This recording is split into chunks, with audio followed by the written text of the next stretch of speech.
Hi guys, welcome back to my channel. I'm Swastika Pandey.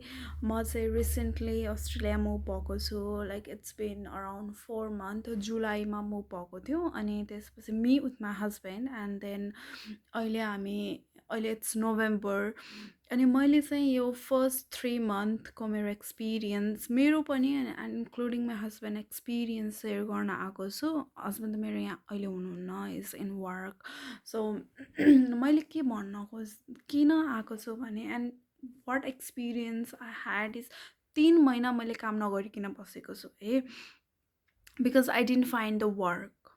It's not I didn't search, I applied everywhere अनि मैले चाहिँ काम नपाएर नगरेको. Fortunately, my husband got the job, so we were relying on his income. So 3 महिना अहिले चाहिँ I'm working as a support worker. So यो मेरो 4th मन्थमा चाहिँ एज अ सपोर्ट वर्कर काम लाग्यो अनि त्यसपछि मैले एज अ सपोर्ट वर्कर काम गर्न थालेँ बट फर 3 मन्थ म कलेज जान्थेँ अनि आउँथेँ अनि म जब अप्लाई गर्थेँ त्यहाँभन्दा मेरो के पनि थाहा थिएन and here in in Adelaide हाम्रो त्यस्तो धेरै चिनेको मान्छे पनि त्यस्तो धेरै हुनुहुन्थेन धेरै त नै हुँदै हुनुहुन्थेन भन्नु पऱ्यो अब एक दुईजना हुनुहुन्थ्यो बट उहाँहरूले पनि हाम्रो लागि जब खोजिदिन अब सक्नु भएन भन्नु पऱ्यो होइन they tried but they couldn't find अब त्यही नै भन्नु पऱ्यो अनि त्यसपछि कस्तो भयो भने हामी लाइक फर 1 मन्थ ल okay we like both of us were working back in Nepal अनि हामी 1 महिना जति त ओके इट्स ब्रेक जस्तो पनि भयो त्यसपछि चाहिँ लाइक अब ओ माई गुडनेस अब त प्यानिक सिचुएसन जस्तो भयो नि त एन्ड सेकेन्ड मन्थ काम खोज्यौँ सेकेन्ड मन्थ काम खोज्दा पनि खासै काम मिलेन अनि त्यसपछि हस्बेन्डको चाहिँ जस्तै सेकेन्ड मन्थको लास्टतिरदेखि मिल्न थाल्यो अनि मेरो त कुनै पनि नो रेस्पोन्स एट अल अनि त्यसपछि के भयो भने मैले चाहिँ age care and disability individual support ageing and डिसेबिलिटीमा गरेँ अब त्यतातिर हुन्छ कि भनेर अनि हस्बेन्डले चाहिँ कन्टिन्युस काम गर्न थाल्नुभयो उहाँले काम गर्न सुरु गरेपछि बल्ल मैले एजिङ एन्ड डिसेबिलिटी गर्न थालेँ अनि पछि जाँदै गर्दाखेरि मेरो पहिलो काम भनेकै एजिङ यो सपोर्ट वर्कर नै भयो के तर त्योभन्दा अगाडि मैले 2-3 दिनको लागि स्कुल क्लिनिङको काम पनि गरेको थिएँ स्कुलमा गएर अब त्यो मिलाउनेहरू यताउति सबै अब यु नो द्याट अनि त्यही भएर अब स्पेसली एडिलेड आउँदा चाहिँ मैले के सजेस्ट गर्छु भने it will be really difficult to find a job if you don't have good connections with people होइन अनि अनि एकदम क्लोज मान्छे who can like give you a really strong reference होइन रिफरेन्सिङ पनि एकदमै चाहिन्छ रिफरेन्स त जहाँ पनि चाहिन्छ एकदम स्ट्रङ रिफरेन्स चाहिन्छ होइन त्यसको लागि प्रिपेयर भएर आउनु होला नत्र काम पाउनु एकदम गाह्रो छ अनि पछि अब युनिभर्सिटीबाट त्यो ग्रुपहरू यताउतिबाट होइन ग्रुपहरूमा छिर्दै अब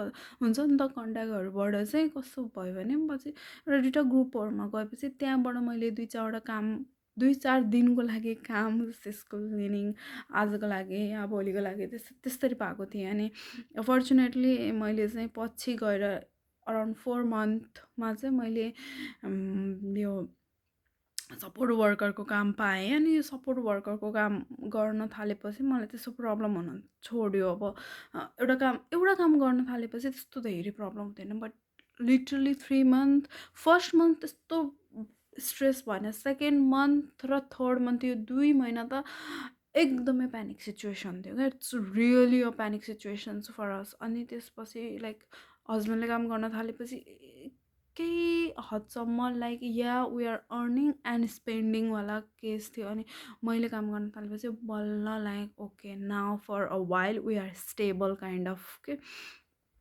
त्यस्तो हुन्छ एन्ड स्पेसली अब एन्ड नयाँ स्टुडेन्ट कोही पनि चिनेको छैन केही पनि छैन भने it is really going to be एकदमै डिफिकल्ट किनभने देयर आर लाइक जब्स नभएको होइन देयर आर बट त्यो ठाउँमा पुग्ने पाथ नै भेटाइँदैन के, स्पेसली त्यो प्रब्लम हुन्छ त्यहाँ, त्यहाँ पुग्ने बाटो नै भेटिँदैन के।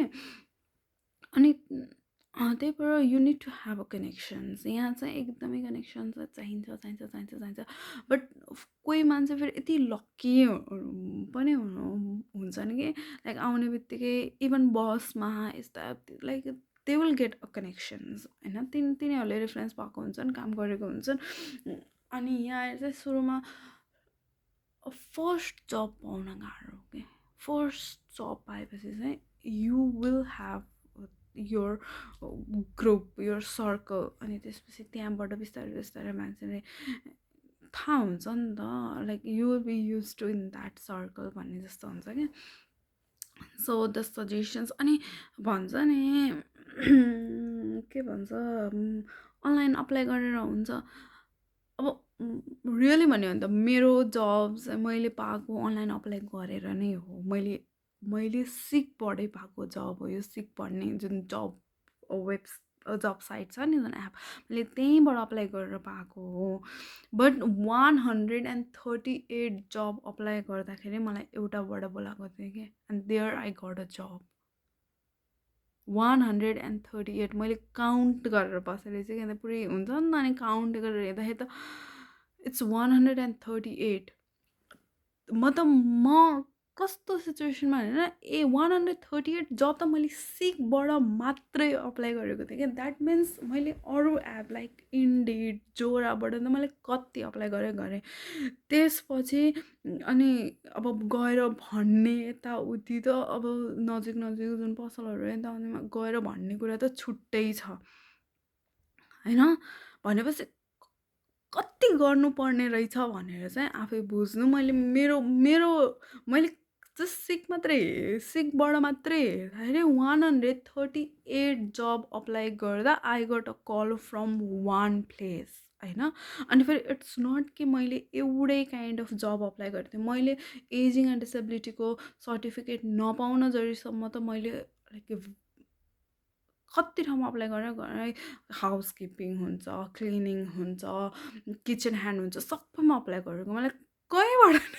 अनि त्यही भएर मलाई चाहिँ यो यसबाट त आउँदैन भन्ने हुन्थ्यो क्या, यो अनलाइन जब प्रोफाइल त्यहाँ हालेर कामै छैन जस्तो लाग्थ्यो। अनि पछि मैले के गर्न थालेँ भने यो सिकहरू, इन्डिडहरूमा चाहिँ एकदम कि लेटेस्ट जुन जुन जब खुलेछ नि त्यही मात्र अप्लाई गर्न थालेँ मैले। अब त जति पनि आउँछ त सबैमा अप्लाई गर्नुभन्दा पनि लेटेस्ट क्या, लास्ट 3 डेजमा आएको जबहरू या आज भर्खरै आएको जबहरू त्यस्तरी अप्लाई गर्न थालेँ। अनि त्यसपछि फर्चुनेटली मैले एक ठाउँ जब पाएँ, अनि त्यहाँ मैले अहिले काम गर्दैछु। अनि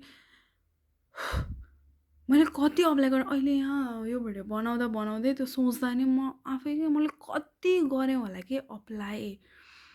अनि इट्स नट कि मैले एउटै रेज्युमीमा गरेको, मैले रेज्युमी प्रत्येक काइन्ड अफ जबलाई लाइक छुट्टै न, हाउस किपिङको लागि त्यस्तै, अनि क्लिनिङको लागि त्यस्तै छुट्टै, अनि त्यसपछि एजिङ एन्ड डिसेबिलिटीको लागि त छुट्टै नै भयो। त्यो सबै गराएको, इट्स नट कि मैले एउटै फरवर्ड गराएको पनि हो। अनि so it will check your patient है, तपाईँको पेसेन्ट चाहिँ एकदमै चेक हुन्छ। मेरो त लिटरली यहाँबाट माथि पुगिसकेको थियो patient level, like I was about to burst होइन। त्योभन्दा अरू मेरो केही पनि थिएन। Fortunately I got it. त्यो भयो सपोर्ट वर्कको काम गर्नुभन्दा अगाडि लाइक 1 विक अगाडि होला मैले चाहिँ अब कताबाट यो क्लिनिङको ग्रुपमा पनि छिरेरै छु। कसैले एड गर्नुभयो होला होइन, might be my husband added me or some he got the contact and then he added me, I guess so है, या कोही हे वाज वान।